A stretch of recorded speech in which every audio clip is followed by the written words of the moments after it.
Welcome to the Nerd Powwow. Follow us on YouTube where we upload new videos every Friday, or check us out on your favorite podcast.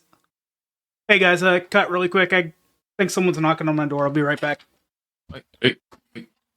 But did he really just leave? One of his door, he said. What the heck? Did he turn it off, or are we still filming? Yeah, we're still going. I mean, did he really just get up and leave? Are we supposed to be doing something here? That's weird. What the what? What the? You like scary movies? Seraph, is that you? Sort of. What's going on? This is who was at your door? This is who was at the door? Ghostface, what did you do with Seraph? What's going on? It's indisposed right now. Uh-oh. Indisposed, or you've disposed of him? We need this clarity here. Take your pick. What did you do? Well, that's the weirdest thing I've ever seen. What's going on? Hey, he's back. Hey. Did you run into someone on your way back? Yeah, I ran into somebody on my way back. They were so surprised when I came back up the stairs, they tried to run off with the headset still on. Well, that's why you don't answer your door while we're recording. Oh, I must have left Exactly. my glasses downstairs. One sec, guys. Oh, or Ghostface took them. Who knows? Oh, there they are. Good. Oh, good. Okay. Woo. Oh, God. The Nerd Powwow. You never know what's going to happen.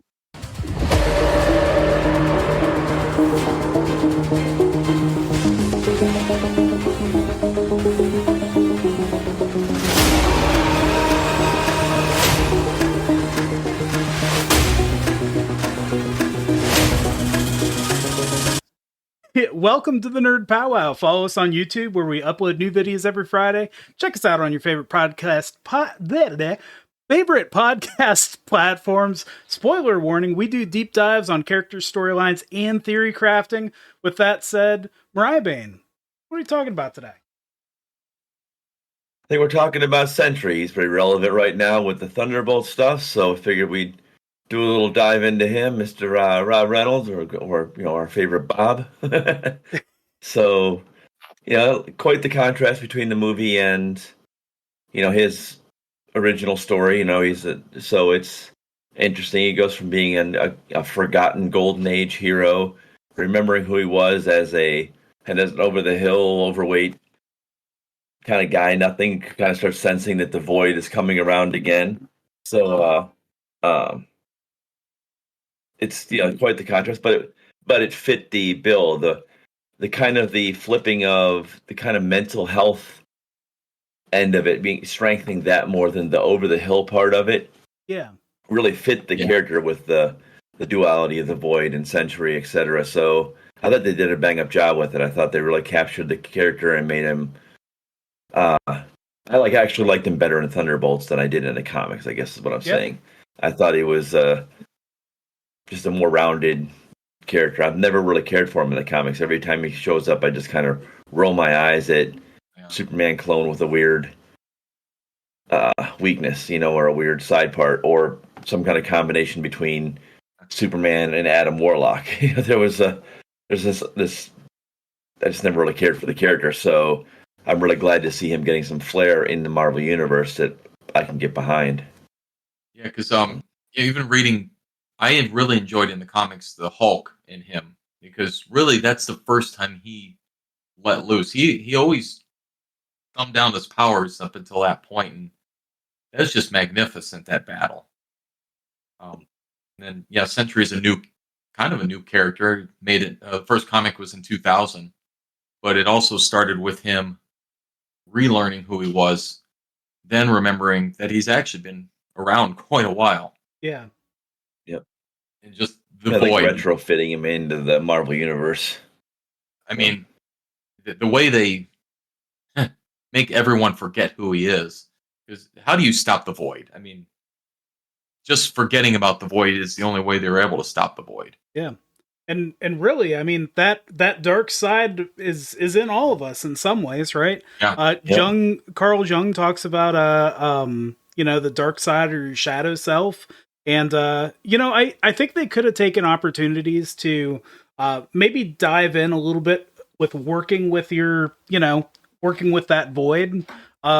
But I don't think that really lined up with the comic books too much. So, it's I got to give it to him for being true to the comics in that regard.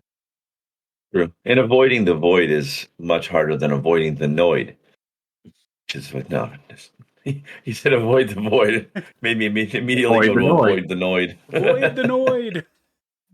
But yeah, I mean it is. There's a lot of duality, and there's a lot of characters have that duality, but to see it empowered in the way that they did it in the movie was interesting. I mean, it was a different take on it, and I don't know. I prefer it.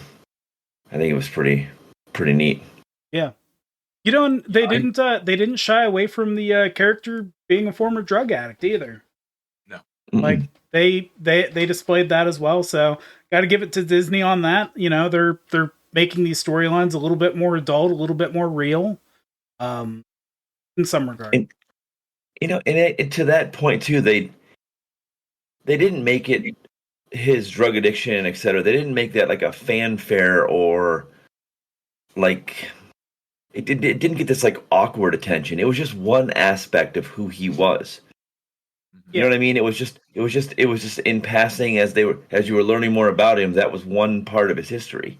Yeah. Instead of it being this like focus on the tragedy of his whatever, he gets over dramatized instead of it being just something that he was. One piece, one thing. Yeah, they're getting better in storytelling. Yeah, they're getting better in storytelling and doing that, and not hyper realizing flaws. Instead, they're just here's your flaws, here's your not flaws, here's where you're at. I was more taken back by the fact that he kind of became, for a while there, it's like giving extreme power to someone with that kind of instability, not from the drug addiction, but just from his mental instability in general, his negative reflection, his views of himself, giving him all of a sudden this power and almost prestige, and watching how he has to like find a whole new way of wrapping himself around that. And oddly enough, I think the Void helped him do that. Awesome. So, see that. I think without the Void, the Sentry would become Homelander. Yeah. He wouldn't have that other side to balance him out for sure. Yeah. I like that take. That's I like that. I think that's a good point. So go ahead, Mike. I was saying, Watchdog. I enjoyed reading about Watchdog. And then, his wife must have been a saint, because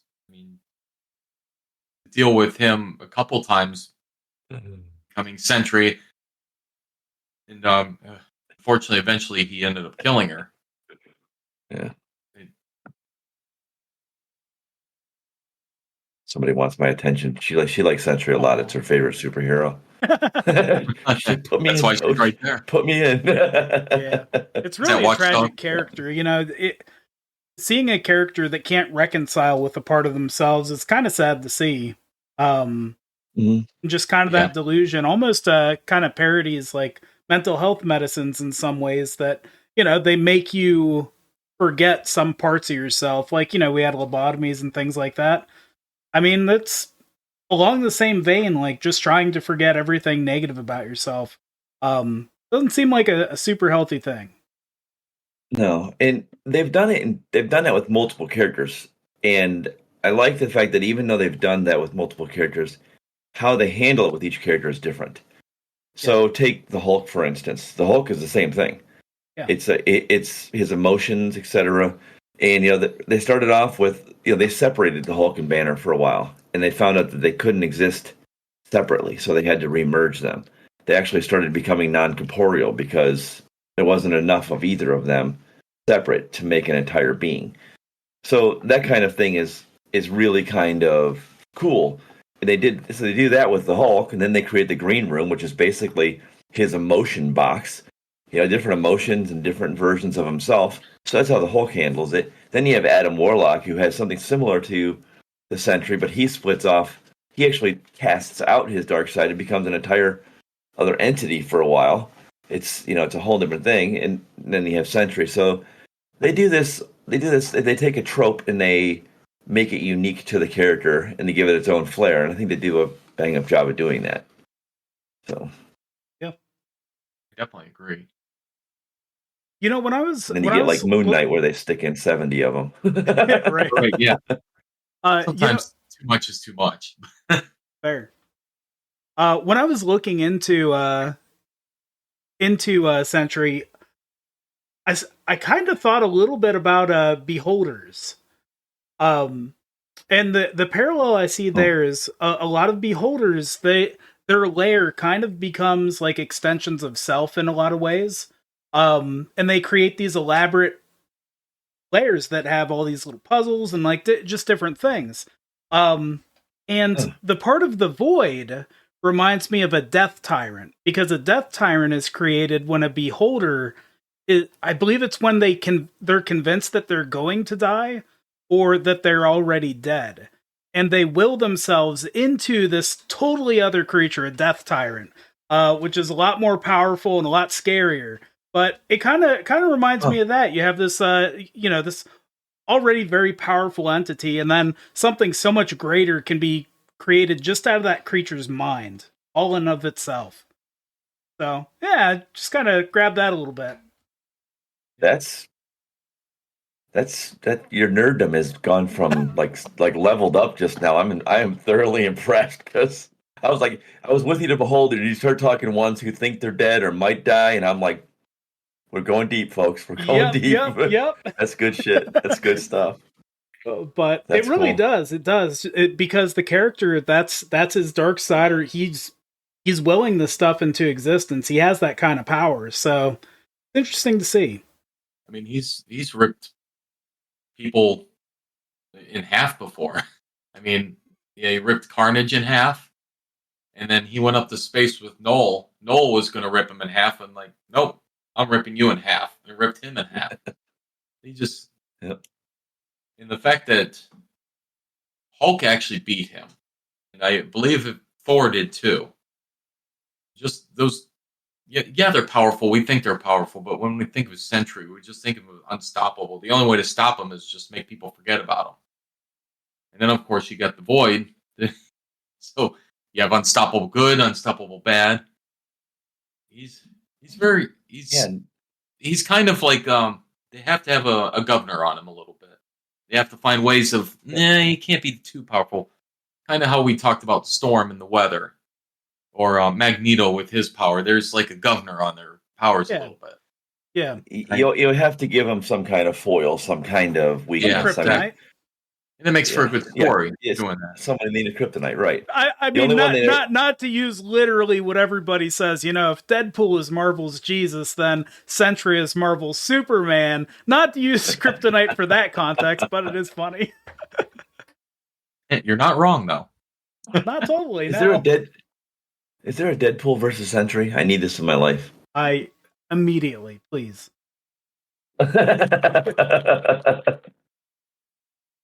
Just Deadpool almost against anybody would be good. Give me more Ryan that screen Reynolds, is very bright. please. Do you see my face just started glowing from the brightness of this the beacons are lit. screen? Yeah, right. It looks like in fandom, but I don't see I don't see it necessarily actually taking place. Oh, when in the when I think it was Deadpool kills the Marvel Universe or whatever that one line was. Yeah. Yeah. I think that happened. Yeah, Killustrated. It was in Killustrated, but I don't think they showed the battle. He was just one of the dead bodies laying there. Oh. They didn't make it. They didn't make it epic. But Yeah. And also reading about Yeah, I mean, it's... Go ahead. reading about Sentry also, he joined the Dark Avenger. And I love the fact that Norman Osborn was the leader of the Dark Avenger. Just they pulled him, Norman Osborn, Goblin. I mean, they just pulled him out, and now he's the leader of the Dark Avengers. And I like the fact when that whole thing. they pull characters out of different comics, and sometimes you don't think they'd be associated with the other people whatsoever. Then you have Norman Osborn here. You find their motivations, like, okay, but yeah. Exactly. Yeah. I mean, Bullseye was Hawkeye. Right. Yeah. I mean, they threw. Dakin was, Wolverine's son was Wolverine. They did all kinds of neat stuff in there. The Dark Avenger series was pretty excellent. And I'm really curious. I feel like this new Avengers, because there's going to be a new Avengers, and then Captain America, Sam Wilson's Captain America Avengers. Yeah. So every one of these Avengers, they are kind of has a dark side. Yeah. We've got assassins. I mean, and all kinds of stuff. I really have. They're playing with the Dark Avengers thing. They're definitely messing around in that whole thing. This is at the very least the poor mental health Avengers. That's what this is. They're all having a bad time. Not as bad as poor Taskmaster. What the hell? Oh yeah, man. I was like, Taskmaster's coming back, right? I told my one friend, I was talking about that. I was like, I can't believe they killed Taskmaster that quick. He just looked at me. He's like, that's not my Taskmaster. I'm like, all right, somebody was a little bitter about the casting. Got it. Yeah. Well, Taskmaster in the comics always was kind of a B-level. Yeah. Character. I mean, he was, for as much as cool as his powers were, he was not as badass as they had her in the MCU. So it kind of fit in a way. But I love that they made Ghost as cool as they did. I liked the character before. I'm a big fan of the actress, and I'm not going to have her name ready, and that's kind of embarrassing. But because Hannah John Kamen. Yeah. Kamen, I'm not sure how to pronounce it, but she used to be in a show called Killjoys about some galactic bounty hunters. It was a fantastic show. I really enjoyed it. It's where I discovered her. But I'm a big fan of her, so I was glad to see her in that come back to that role and be kind of just badass. Yeah. So you know who I thought did amazing. We all know David Harbour played in Stranger Things. And it's just Hopper. And all of a sudden he's the Red Guardian, and he played that perfectly. I loved it. He was perfect Red Guardian. It was really fun. Yeah, it is. I mean, he's obviously the comic relief, but it's funny that they did that with the Red Guardian, because the Red Guardian is not comical in the comics. Right. He is their Captain America. He's a pretty serious. Yeah, he's a pretty serious and he's dude. a Russian. I mean, come on. Yeah, I mean. So Russian Captain America. It is kind of funny that serious guy right there. That's what you get. Yeah, I'm sure the Russians just love that they made the comic relief guy the Russian. That in itself is atypical. You don't usually get that being the guy who's the comic relief. Maybe overly intense. Like every time he says Thunderbolts, he's like, I'm Thunderbolt. It's so. I live for his energy. It was just too good. But he's like, we got the game together. Let's go. It's great. Yeah. Rallying the team. I like when they say the whole name, including the sponsorship. They're naming themselves after some little kid sponsorship team, not just the Thunderbolts, but the Thunderbolts of whatever that company was they were arguing about. Yeah, that was ridiculous. No, the banter was good. It felt natural. It felt good. I really liked Lewis Pullman playing as Sentry. I think he did awesome. Mm-hmm. He did a very good solid. job. And this is the first time I liked John Walker. Oh, okay. So I mean, I was not I thought that Falcon and the Winter Soldier was a bit slow. That the series was kind of slow. The rise and fall of John Walker as Captain America is a great series of comics. If you haven't read the comics, You should. They're fantastic.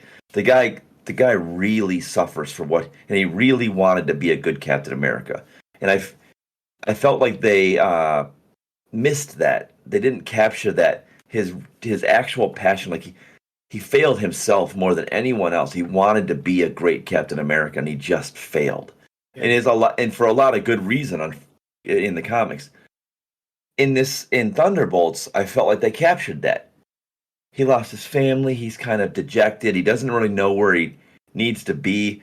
His soul and heart are as scarred as the shield, and that's great imagery. The shield's all scratched up and beat up, and it's not only is it beat up and everything, carrying scars like him, but it's also a second-rate shield in itself because it can't withstand the damage that Captain America's can. Yeah. So just the symbolism in that shield, that's artistry at its finest. That was well done, and I'm just glad they captured that. I'm finally like, oh, now I can get behind that character a little bit, because that character can become some really cool shit if they do it in the MCU, because he becomes a symbiote. Oh, nice. It's some, but yeah, it's if it gets to that point, that'd be awesome. Yeah, it's. I think some rights would have to be purchased for something like that to happen, right? Yeah, I think so. Yeah, right. Yeah, that's jumping around quite a bit. Yeah. You know, I get what you're saying about John Walker and the way they portrayed him. The taco shield bothered me a little bit because Eddie, like, and it's fine, but he continued to use it as a taco shield, and it's like any projectile you're trying to deflect is just going to go directly, just angle up towards you, or down to your. I agree. Yeah, so like I thought that part was a little silly, a little unrealistic, but yeah, and there's so many superheroes that somebody could just go, but yeah, the destruction of the shield, the bending of the shield, fantastic. Yeah, leaving it on his arm, running with it when they're doing their hero charge, that was dumb. Yeah, I mean, he could have had Winter Soldier just put it on the ground and push down on it. You know what I mean? Yep. And well, Bucky had his armor. That's true. Yeah. Well, to be fair, there was some. John Walker's such an asshole. I'm sure he couldn't get anybody to do it. They're like, "Nah, taco shield, have fun, buddy." Right? Yeah, like. Hey, can you fix this? No. But even in the story, like in the comics, John Walker is actually stronger than Captain America. Oh. He can press about 10 tons. I'm pretty sure, and if I'm wrong, somebody correct me here or in the comments, but pretty sure he was part of the Power Incorporated or whatever. They were just giving out superpowers, and most of those heroes have a 10-ton capability. That's where him and his Bucky, who later became Battlestar and stuff like that, came out of that Power Incorporated. I think they were called Power Broker. Power Broker, that's what it's called. Oh, Power Broker. Powers from Power Broker. But he's stronger. He's much stronger, and so he should have been able to himself bend that shield back. But they just made him another like super serum knockoff in the MCU. They definitely in the MCU they make him the Wish Captain America. Yeah, and that's what he is in the comics too. I mean, he really doesn't seem like he has powers whatsoever. He's just a guy with a shield that's very athletic. Yeah.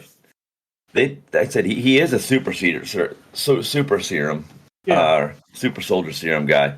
So he's got basically same powers as Captain America in the MCU, but which is virtually just like peak physical more than anything. But yeah, they just finally did the character well. I mean, I'm glad that they're doing it right. From Deadpool to now, they're starting to get back on track. They took a plunge into whateverville. Yeah, the stuff was just not. Things were all over. They weren't concise. There's different pacing. There's weird shit going on. It felt forced, and now it's back to. Yeah, I mean, you had a lot of movies canceled. You had the whole Jonathan Majors incident with Kang the Conqueror. Like, they had to kind of pivot and change the way things were going. So, I mean, I'm just glad it feels like things are back on track, at least for the most part. And hopefully we can just keep that trucker rolling and get good content out there. And I'm looking forward to the mutant phase.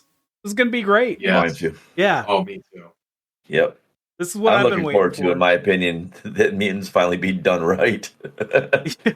So I'm looking forward to that. Yeah. Yeah. You know, I was thinking about, just superhero movies in general, and I remember just being a kid and just wishing so much that there'd be live action superhero stuff, They did that Generation X or whatever it was on that only ran like once on network television. My parents wouldn't let me watch it, but it's nice that we live in a time where, we get all this awesome content, I remember arguing with the guy who owned Caps Comics. He was the comic store I used to get out of Menor on the Lake over here.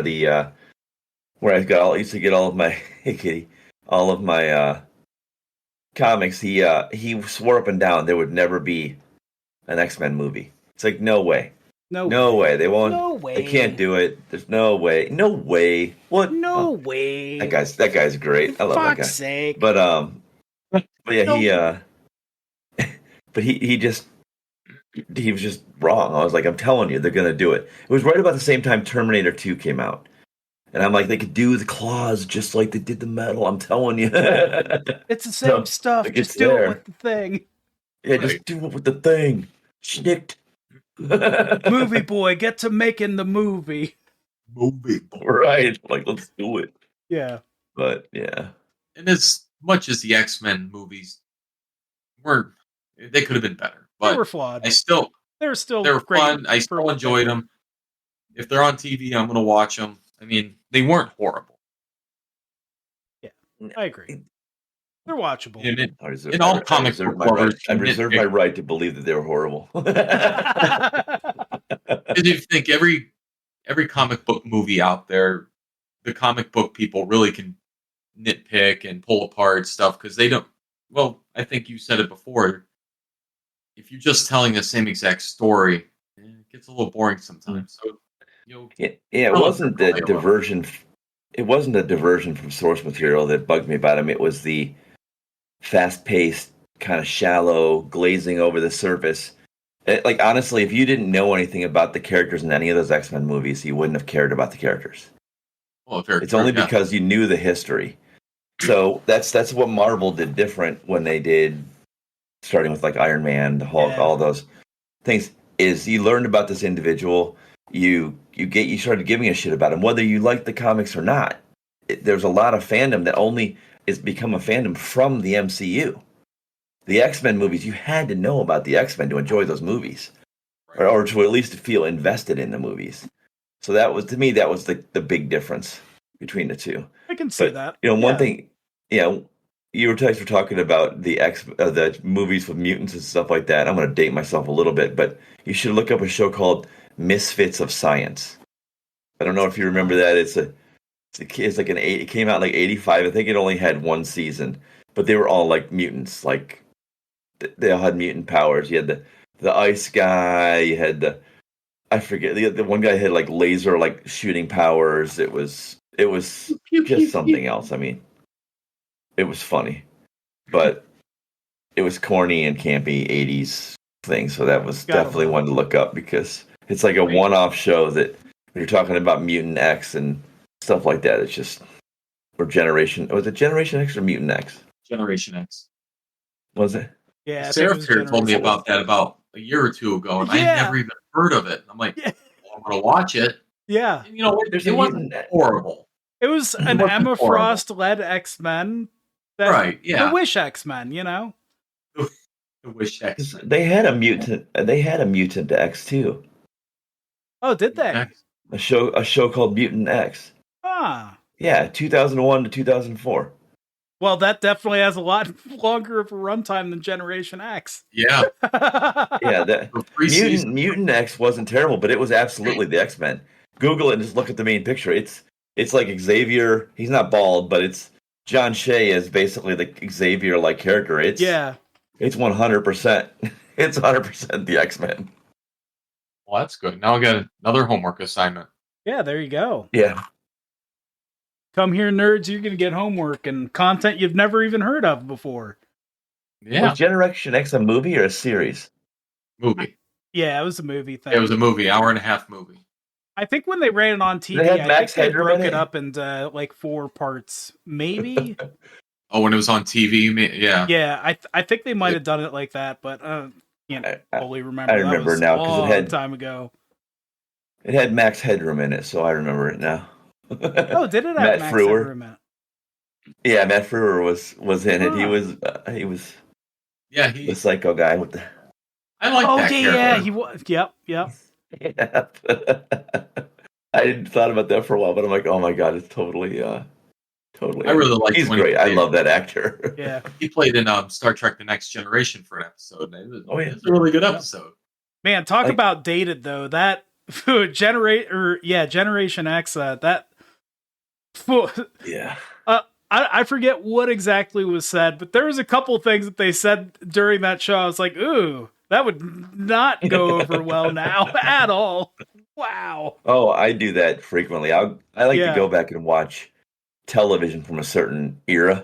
Yeah. And man, whoa, some of it is so cringe. I'm like, ooh, I can't. I mean, I loved it. Like as a kid, I would be like, I love this show, and I'm watching it. I'm like, seeing if anybody else sees me watching it right now. I'm like, oh my god, what was I watching? I can't believe that I didn't realize what was going on. You know what I mean?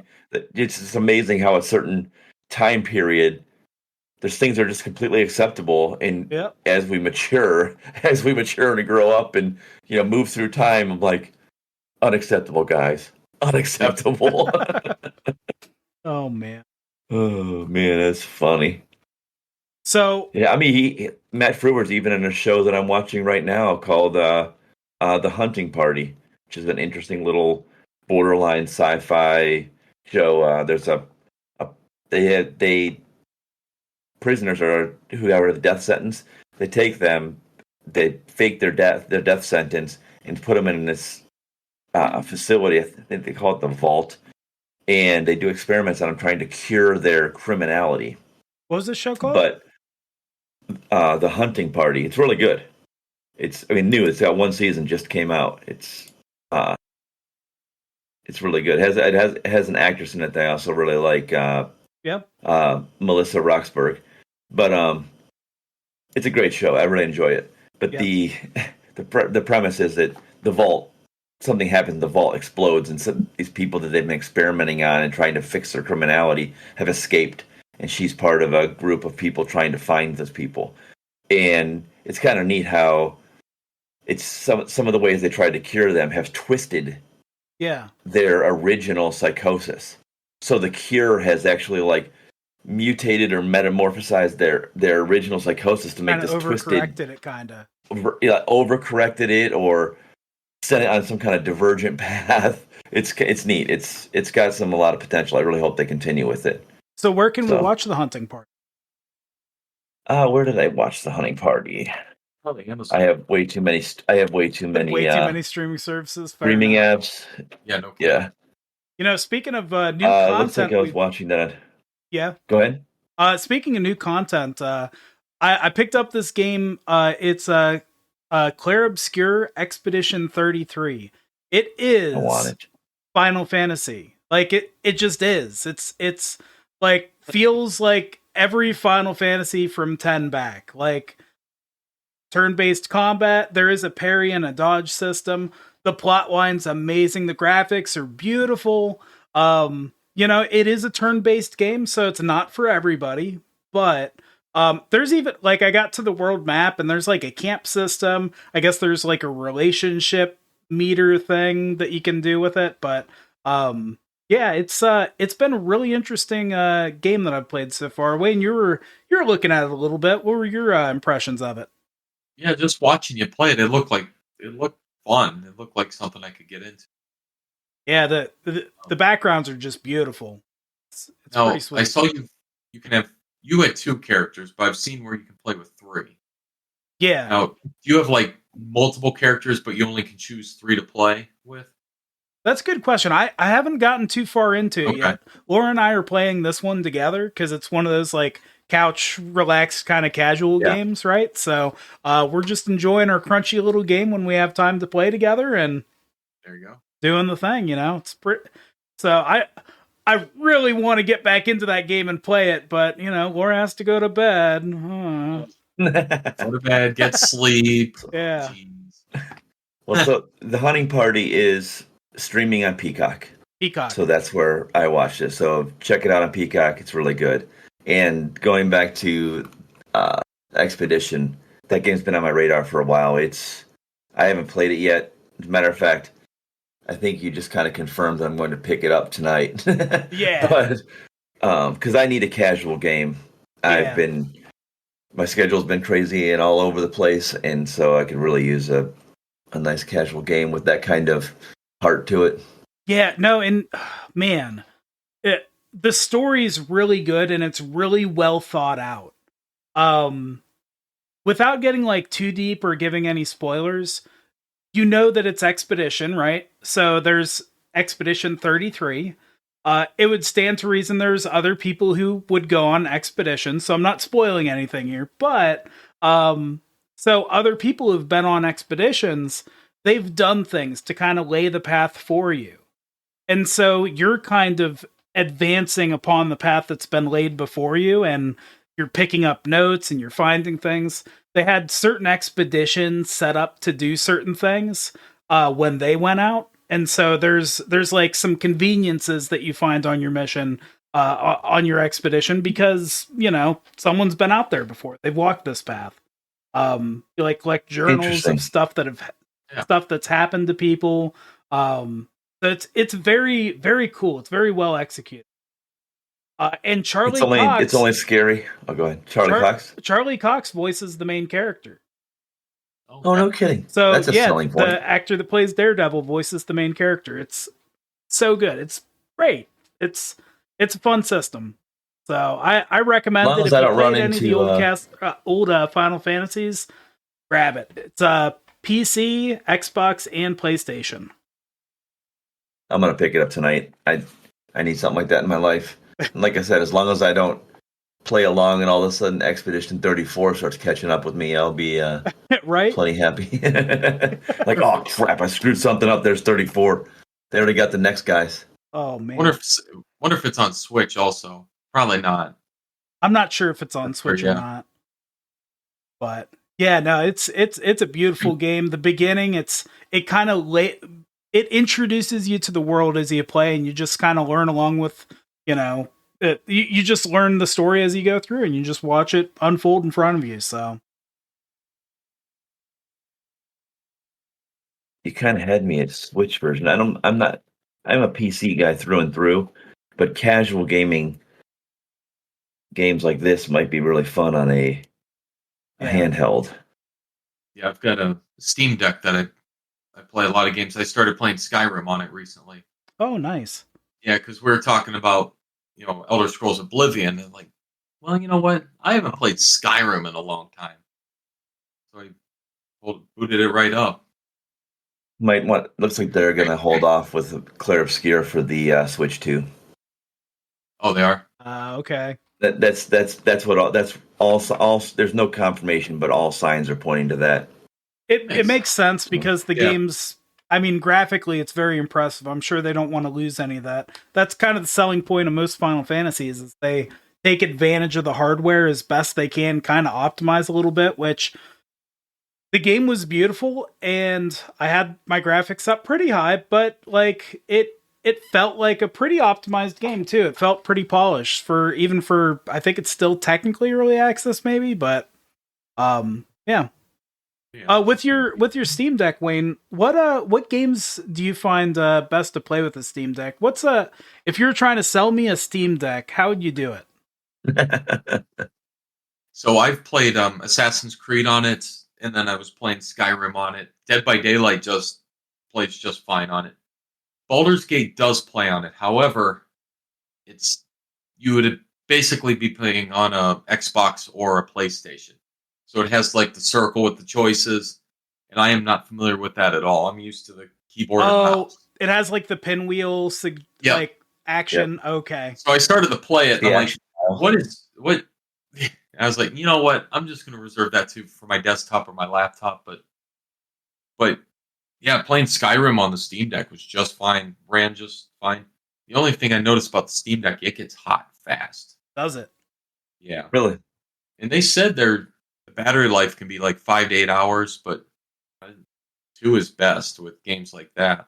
Okay. Ooh, It's pretty new Steam Deck too. I mean, I've had it maybe about 3 or 4 months, but I haven't played it very much. Sounds like you're pushing the hardware on the Steam Deck to the limit that it goes to. Yeah. Yeah. Yeah, because it gets warm, all right. Yeah. You know, the thing that I like about a Steam Deck is since it connects to your Steam library, it's like buying a brand new system that's just loaded up with games that you like anyways, you know? Having that handhold option to play those games, it's pretty awesome. Yeah, and I get tons of those little like indie type games and things like that from the Humble Bundle. Yeah. So I get these little games that I probably wouldn't play on a PC just because I have better things to play on a PC. But if like almost like having a dumb phone game, I could on a Steam Deck, I could just pop in some goofy one of the thousands of freaking games that I've gotten up the Humble Bundle over the last oh my gosh, probably decade and a half. anything that's newer, I have to play keyboard and mouse, but the Steam Deck, I could see myself playing a lot of side scrollers on that. Yeah. Because side scrollers, controller's the best way to play those, right? So like there's Super Meat Boy, which that game's phenomenal, and like Striders, some of those platformer games that I have on my Steam library that I wish I played more, but there's like kind of like you said, Mariah Bane, they're like better games to play sometimes, so those games are definitely more accessible and the best option for that type of hardware too. Yeah, I'm very happy. I've got this regular Switch, but I got a Switch when it first came out. But the Switch 2, it's not going to be LED. That one's probably going to come out when it's the Switch 2 Pro. But there's really only 2 games I would want to get, and they're pretty pricey. Is that Mario Kart, and then there's another one that I can't think of at the top of my Donkey Kong. The new Donkey Kong, that's for Switch 2. But the Donkey Kong looks sweet too. I really like the look of that. I saw both of those demoed in the thing. Yeah, I was pretty bummed that they did not come out with or it's not going to release with an OLED. Yeah, because I've got the Switch OLED and I prefer it. It's nice. Now, mind you, I'm kind of a screen whore. I like big screens, so. My Switch, I very rarely have my Switch in my hand.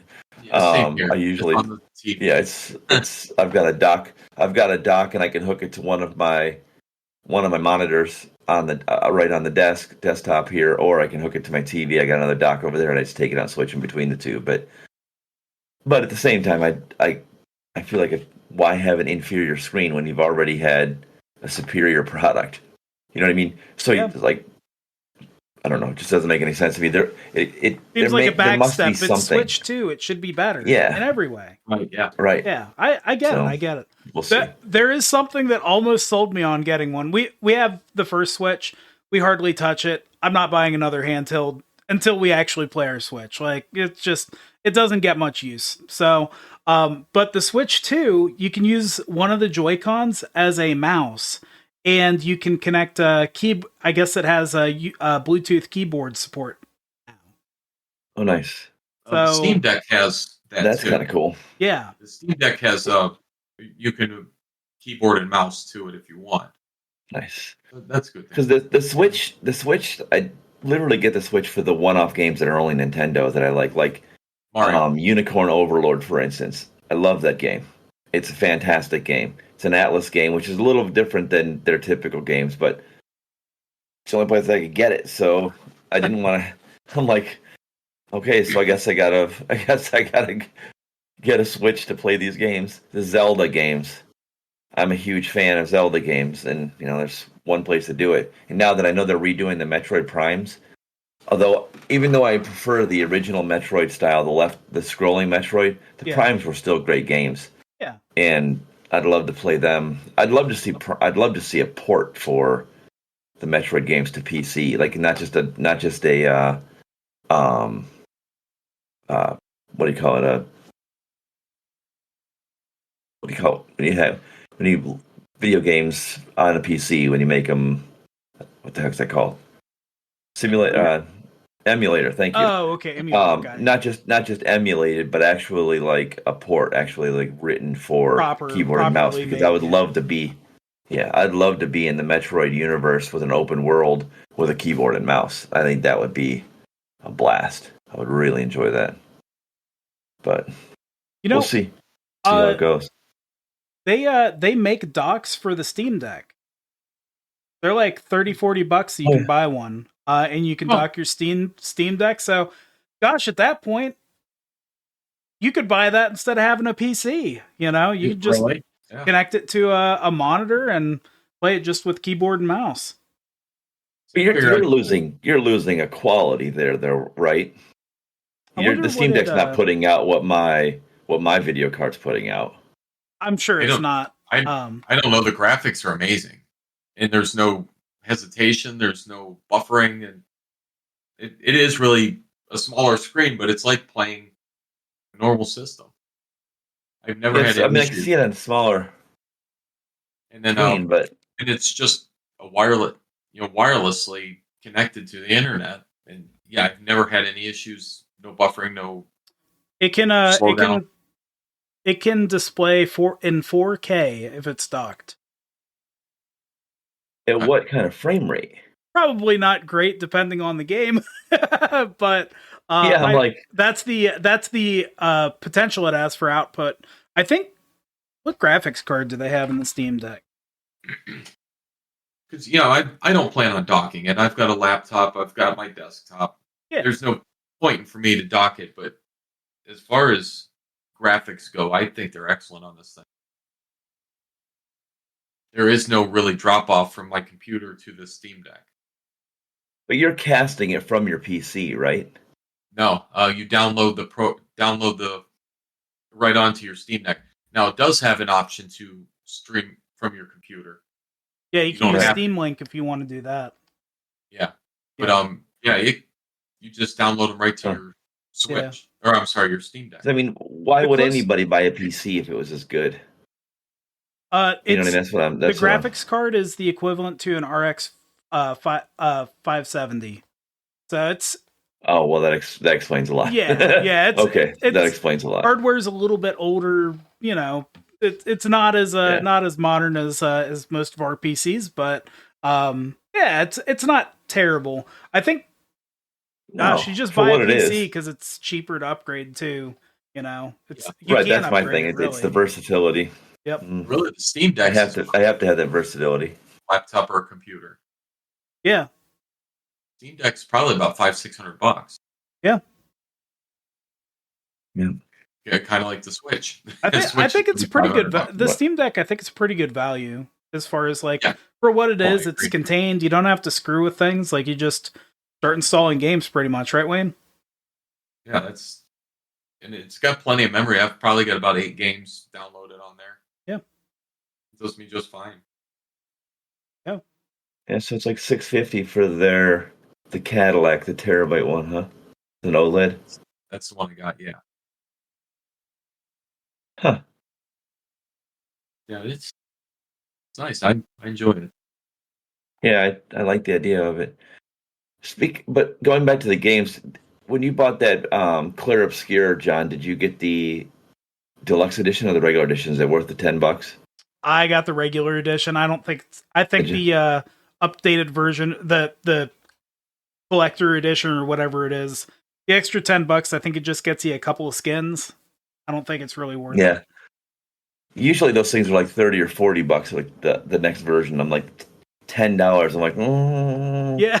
Like, something cool they did with that game is they have a cosplay like shots of the characters on their website. So when people do start to make this stuff, they have like high detailed pictures that they can kind of make this cosplay stuff off of. I thought that was a pretty interesting touch, a very fan-based friendly thing for them to do. That's cool. Huh. So going back to... I own it now. Just download it. Yeah. So going all the way back to Sentry. I'm not going to download it till after recording. Yeah. You'll see me like a pixelate as I start to. This is digital. Is there anything else you guys, when you researched about Sentry, anything that really stood out, excited you about the character? Because before Thunderbolts, I didn't know much about him at all. So same. His fight with the Hulk, they wiped out a city with what, like magma or something? Like, oh goodness, that was amazing. Yeah, like the sheer power and just like I can fight you as hard as I want, Hulk. I don't have to hold back at all. This is great. That kind of thing's it's almost like a chilling thing for somebody to say in a fight. And they both exhausted each other enough where they went back to revert form. Yeah. And yeah, just reading that in the comics, that whole fight scene, it was very well done. And I like the fact that go ahead. I like the fact that when he was kind of remembering who he was, he thought he was just someone he read in a comic book. Well, the comic was in the actual comic was written by the guy that wrote the comic. So I thought that was pretty cool, that whole aspect there. Yeah. And you were talking about the Hulk versus Sentry. I kind of liked that the Hulk outsmarted him. That's how he won. Like, how embarrassing is it that the Hulk outsmarted you? Like, oh shit. I mean, unless he's Professor Hulk, but still. That's kind of funny. A lot of people liked Professor Hulk, and I wasn't a fan. The Marvel Professor Hulk? Yes, the MCU Marvel Hulk, or Professor Hulk. Yeah, yeah. I would have liked to see what happened for him to get to that point and saw that story at least told like a little bit in some way, but whatever. You just dump this goofball on us out of nowhere. Whatever. Okay. How come? Okay, you make him smart. He's intelligent, but why is he not angry anymore? Hulk is angry. That's really what drives him. They take away his anger to make him smart. They dumped his strength stat and put a little bit more into intelligence. Oh, overall, I think it was a bad trade. I do too. Well, I mean, that's the idea that the Hulk is greatly less powerful with missing all of that rage. That tracks. Yeah. You know what I mean? He's less powerful because he's fueled. I mean, the angrier he gets, the stronger he gets. I mean, that's his default moniker. But the so it makes sense, but I still like it. Yeah. I like him. I like the raging wild beast. The only time I liked Smart Hulk was when he was with the Pantheon. Did you read any of those ones when he was with the Pantheon? It was I forget what version they called that Hulk, but he had most of Banner's intelligence, but he still had this underlying rage. Like he could still be, like kind of had it together, but he had also had a fuck around and find out kind of thing going on at the same time. So I liked that. I like where he's trying to control it, but he isn't trying to control it by just staying Banner. He's trying to control it as the Hulk, as a combined entity, but he's still trying to fight that rage. Yeah. That was better than just defaulting him to smart green guy. A smart green guy. So, I hope they do better with the Hulk going forward. I think they realized that they overpowered him for what they were doing in the comics at the time. There's no reason why the Hulk of Thor Ragnarok wasn't tearing through Thanos' minions. You know what I mean? They had to do something to minimize him a bit, and it was a little cheap, but hopefully they fix that. Especially if they're adding things like Sentry. There's no reason why those two can't get together. If you're gonna have things the power level of Sentry, then although they didn't really focus much on the power level of Sentry being major other than his void power. Oh, yes, he was really strong. That fight though was so cool.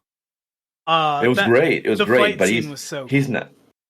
he's not facing A-level strength characters though. I mean, Spider-Man could throw him around that much.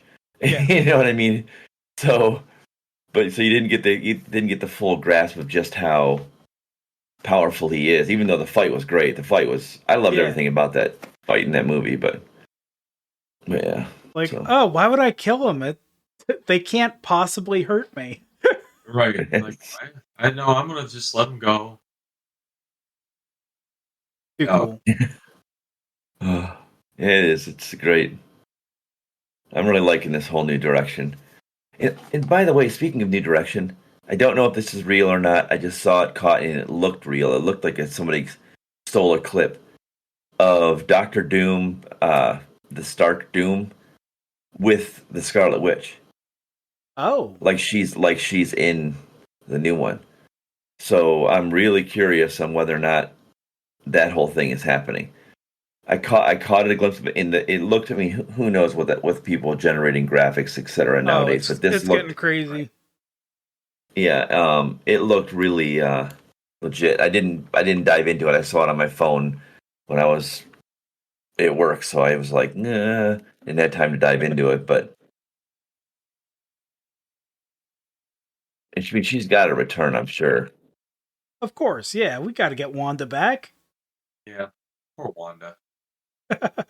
She lost Vision, and then she lost her kids, and well, and Doctor Doom, like, he gets his powers from a few different sources, but he's kind of has like the mystic magic powers too. So it would make sense for him to interact with Scarlet Witch on some level, for sure. Yeah, science and magic is his whole thing. He has the combination there within. But that's half of his motivation was trying to save his mother's soul from Mephisto. Yeah.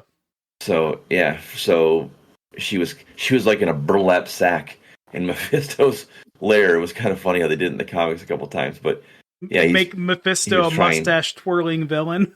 We're in a burlap sack. But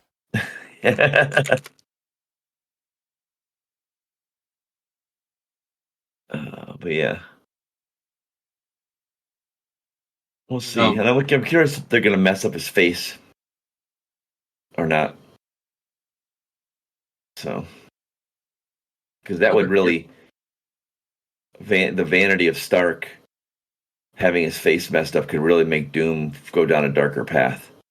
Because any Stark is going to be a vain, arrogant, pompous ass. So it can really, really twist him up with that. But we'll see.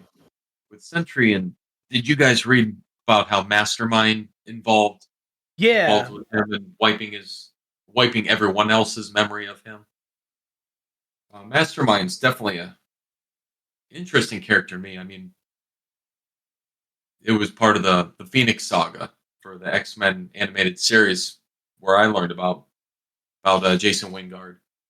Just reading about him, having dealing with Sentry and wiping everyone's memory of him. It's pretty. Just think about how many people are in the world, and he's got to wipe everybody's remembrance of this guy. And he's more powerful than he gets credit for. I mean, he dominated Jean Grey. The Phoenix. Much the way that Purple Man did Jewel. Jessica Jones. And he's got impressive power, but he never gets that. He never gets that play. So he did this amazing thing, and he's still just some loser X-Men villain. Yeah, that's how the X-Men portrayed him, anyways. Mm-hmm. So yeah, but Wingard was a major player. I mean, they tied him into Sinister too. So Mastermind and Sinister had some dealings. I don't know all the details. I was actually just reading about that the other day a little bit, and I wanted to dive into it more. But there's connections now there between kind of almost like Who's the Puppet kind of thing. I saw a cover that has Mastermind holding a picture of Sinister, who's holding a picture of Mastermind, holding a picture of Sinister. So it's kind of like Sinister, Mastermind Inception or something going on there, but it made me curious. And I want to dive into it further. Is that a comic you saw that on? Yeah, it's a comic. It's a cover. Okay. That's a cool I cover. have to find out what comic that's part of. Oh, my buddy showed me this cool ass comic book cover. It's Spider-Man versus Godzilla. And it's got Godzilla's big old face in the background and Spider-Man just hanging upside down. Told me about the story. It's actually it's not too bad. I just got a comic from Free Comic Book Day. It's Thundercats and the Powerpuff Girls. Oh. I haven't read it yet, but I'm like, this is going to be interesting. Yeah, that's a how do very they explain, weird how do they explain pairing. they don't have? That's a really weird pairing. I haven't read it yet. Like, where's the crossover? Like, right. Where are the fingers? Yep, like the Powerpuff Girls have closer to cat paws than the Thundercats do. Yeah, like in the cartoon, they don't have fingers; they just have like little they got stubby these little flippers. Yeah. So I'm going to read the comic and I'll let you guys know. Yeah, you'll have to give us a report on that, Wayne. Yeah, definitely. A whole book report. Yeah, because I saw it laying there. I was like, oh, Thundercats. Put it in my bag. And I come home and I look through my like Powerpuff Girls are in this comic. That's funny. Yeah. Sometimes I mean, I don't know if that one's a good example, but crossover comics of people that you wouldn't really see together works really well. So these ones you can kind of see together because everybody watched the cartoons back to back. But the G.I. Joe, first of all, the G.I. Joe comics are actually really, really good comics. Yeah, they're exceptionally well done. Shockingly, because I'm not usually one for like military type comics or gameplay or anything like that. It's just really not my genre. But it's really well done. And then they had G.I. Joe and the Transformers crossovers comics, and they're really good. They're really interesting. So it's I really like that's the X-Men and the crew of the Star Trek Enterprise from Next Generation. Oh, wow. It's been a couple years since I read that book, but and the book I actually read says that Picard and Riker, they already knew of the X-Men. So there's a book prior to that I haven't read yet. That they got together, and I forget exactly what it is. It was like a dimensional portal or something like that the X-Men came onto the Enterprise. It's pretty cool. Some point the X-Men going into the future fucking with shit, Yeah. Wolverine on a spaceship. I mean, he's been there. Yeah, he's been there. Been there. That's how he that's how the whole Jean Grey saga. A spaceship plus all of their Shi'ar. That was the X-Men's aliens were the Shi'ar.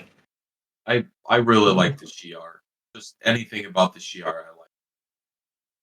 I wish that they would do more with the Royal Guard.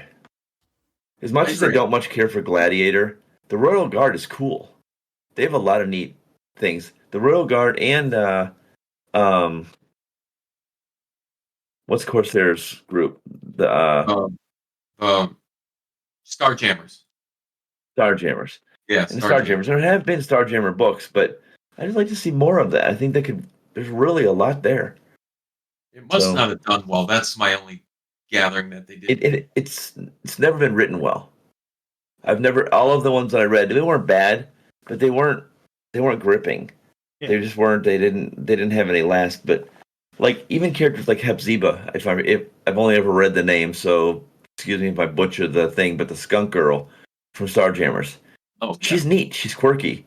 Did you ever watch what's the sci-fi show? Farscape? You ever watch Farscape?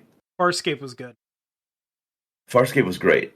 I really liked it. But the pale girl with the white hair, I'm never gonna remember her name. She was like the assassin type girl. John Crichton was the main character. It's Chiana. Gigi Edgley played it, and she always reminded me of Hepzibah.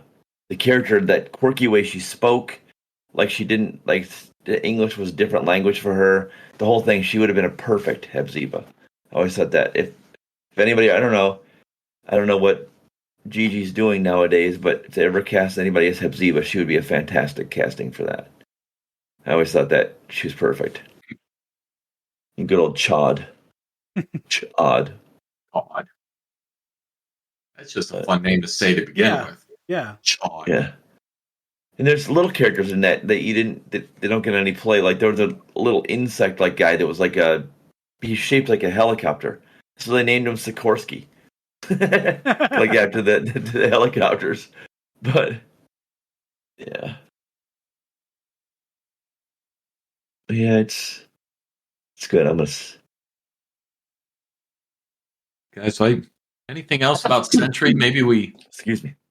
missed, or I think I'm Sentry'd out. I mean, he's before now. I found him kind of dull, kind of just somebody they threw in there once in a while when they needed a powerhouse. You know, he had kind of a cool backstory with the whole not knowing who he was and his memory being erased. It was universal memory being erased, but up until Thunderbolts, I could give or take him.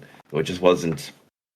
Yeah. Nothing much, but I really like the way they're doing it. Thunderbolts. It's probably the first character in the MCU that I'm a bigger fan of than I was in the comics. Okay. Interesting. I mean, there's ones that are plenty equal. Like I like them both equally, etc. Yeah. But I significantly more. I like him significantly more. So yeah, I think I'm Sentry'd out too. All right, nerds. Well, it was great talking. Nerds, thanks for hanging out. Yeah.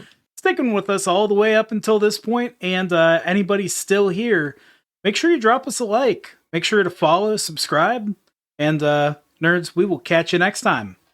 See ya. Bye. Later.